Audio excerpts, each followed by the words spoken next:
आसामर 12टी जिलार 47टी आसन में प्रथम पर्याय मतदान 264 प्रार्थी प्रतिद्वंदिता करुछन्ति। 12टी जिले में 47टी आसन मध्यरु 5टी आसन आदिवासी संरक्षित।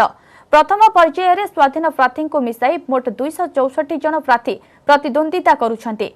12टी जिले में 11,537 भोट ग्रहण केन्द्र प्रतिष्ठा होइछि। 81 लाख भोटर सेमानकर मतदान अधिकार साब्यस्त करिवे। प्रथम पर्यायर जो प्रमुख प्रार्थी भाग्य परीक्षा हेबाकु जाउछि सेमानक मध्य अछंती मुख्यमंत्री सर्बानंद सोनोवाल जे बीजेपी प्रार्थी भाबे माजुलीरु प्रतिद्वंदिता करुछंती। विधानसभा बाचस्पति हितेन्द्र नाथ गोस्वामी जोरहाटरू, कैबिनेट मंत्री रंजित दत्त बेहालीरु, नवकुमार दोले जोनाईरु, संजय किसान तिनसुकियारु, पीसीसी सभापति रिपुन बोरा गोहपुरु, देवव्रत साइकिया नाजिरारु और पीसीसी साधारण संपादक भूपेन बोरा बिहिपुरियारु निर्वाचन लढुछन्ते। पोलिंग बूथ रे कोविड कटकणा भितरे भोट देबाकू सबु व्यवस्था करा जायछि।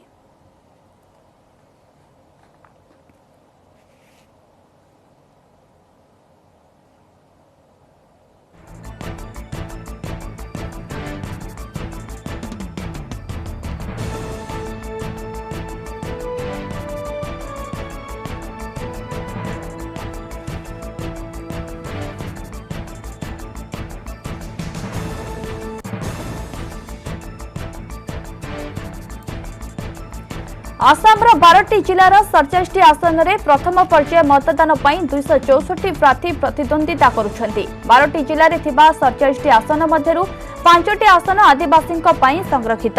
प्रथम पर्यायर स्वाधीन प्रार्थी को मिसाई मोट 264 जन प्रार्थी प्रतिद्वंदिता करुछन्ति। 12टी जिले में 11,537 भोट ग्रहण केन्द्र प्रतिष्ठा होइछि। 81 लाख भोटर सेमानकर मतदान अधिकार साब्यस्त करिवे। प्रथम पर्यायर जो प्रमुख प्रार्थी भाग्य परीक्षा हेबाकु जाउछि सेमानक मध्य अछंती मुख्यमंत्री सर्बानंद सोनोवाल जे बीजेपी प्रार्थी भाबे माजुलीरु प्रतिद्वंदिता करुछन्ति।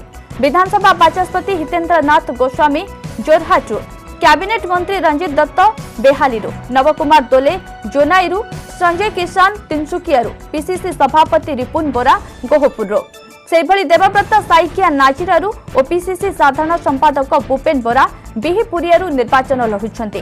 पोलिंग बूथ रे कोविड कटकणा भितरे भोट देबाकू सबु व्यवस्था ग्रहण करा जायछि। आसामर 12टी जिलार 47टी आसन में प्रथम पर्याय मतदान 264 प्रार्थी प्रतिद्वंदिता करुछन्ति।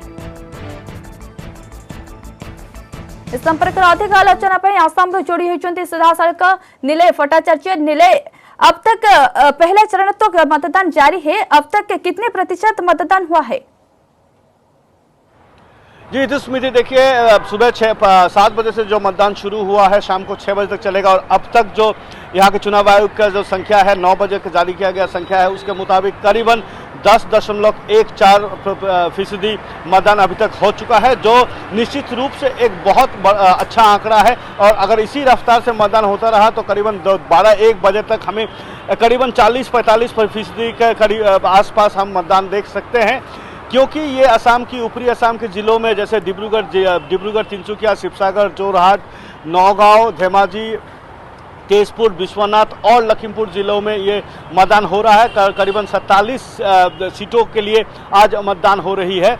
तो चाय बागान के इलाके जो है, चाय बागान के इलाकों में लोग बहुत सुबह निकल के आते हैं। और एक चीज़ मैं बता दूं कि इन चाय बागानों के जो वोटर हैं उनमें से बहुत सारे ऐसे वोटर हैं जो किसी ज़माने में उड़ीसा से लाए गए थे। इनमें से बावरी, जाताप जो टाइटल वाले लोग हैं वो उड़ीसा, मूलतः उड़ीसा से है। तो जो ये चाय बागान के लोग हैं वो बहुत सुबह ही उठ जाते हैं और सुबह सुबह ही अपने वोट दे के निपटा लेते हैं। 12 बजे तक चाय बागानों की वोट लगभग खत्म हो जाता है। और अगर ये 47 अगर कॉन्स्टिट्यूंसीज की बात करें तो 47 कॉन्स्टिट्यूंसीज में 37 ऐसे कॉन्स्टिट्यूंसी है जहां पे टी वोटर्स या चाय बागानों की जो वोट है उसका असर देखा जा सकता है।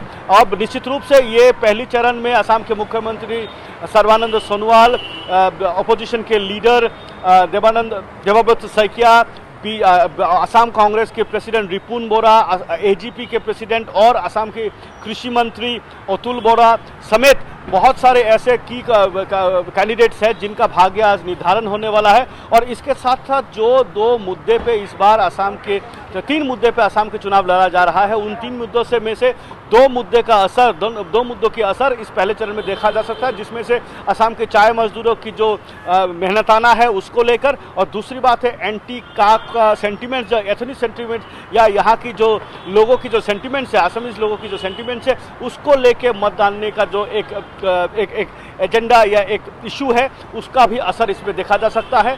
अगर एंटी का की बात करें तो एंटी का को लेकर वो एंटी का के प्रदर्शन के बाद असम में 2 राजनीतिक दलों का यहाँ पे जो गठन किया गया था। एक है एजेपी, असम जातीय परिषद, जिसके प्रेसिडेंट लुरिनज्योति गोगोई 2 सीटों पे लड़ रहा है, दुलियाजान और नाहरकटिया सीटों से लड़ रहे हैं वो, और राइजर दल जो कृषक नेता अखिल गोगोई है, जो अभी फिलहाल असम में जो गुवाहाटी मेडिकल कॉलेज हॉस्पिटल में वो इलाजरत है, उनको NIA के तहत UAPA के तहत का के एंटी का प्रोटेस्ट के दौरान उनकी जो भूमिका है उसके बदले उनको अब जेल में रखा गया है, वो शिवसागर से लड़ रहे हैं। अब ये राइजर दल और AGP क्या प्रभाव डाल सकता है, क्योंकि अगर एंटी का प्रोटेस्ट हम देखते हैं तो असम के छाबुआ, धेमाजी और ऐसे बहुत सारे जिलों में ये एंटी का प्रोटेस्ट बहुत ही तीव्र हुआ था। अब वो वोटरों के जहन में रहते हैं कि नहीं,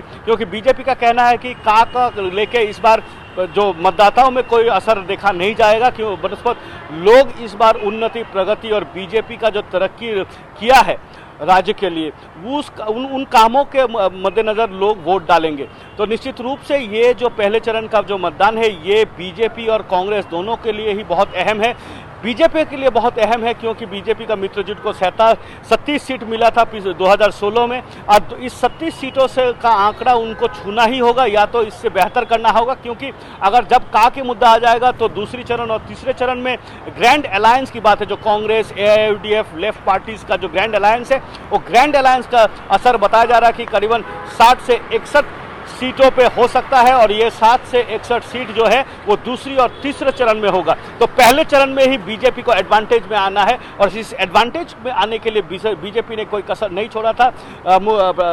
देश के प्रधानमंत्री, गृह मंत्री से लेकर जितने भी बड़े लीडर है, स्टार कैंपेनर है, वो सारे आके पहले चरण में ऊपरी असम के सारे जिलों में कैंपेन कर चुके हैं, और कांग्रेस ने भी कोई कसर नहीं छोड़ा है। कांग्रेस ने भी प्रियंका गांधी से लेकर राहुल गांधी तक यहाँ पर लाए हैं। प्रियंका गांधी चाय बागीचों में जाके चाय पत्ती तोड़े, वो लोगों के घर में जाके चाय पिए, राहुल गांधी लोगों से मिले, चाय बागान के लोगों से मिले, बागान के बीच बैठ के चाय बगीचों के श्रमिकों के साथ एक साथ वो अन्न ग्रहण किए। तो निश्चित रूप से जो चाय बगीचों की जो वोटर है उनसे जुड़ने का मुहिम दोनों ही पार्टी लगातार करती है। जी नीले, शुक्रिया तमाम जानकारियों के लिए। नीले भट्टाचार्य आसाम रे किभली चली मतदान से नहीं कि सविशेष आलोचना करुथिले।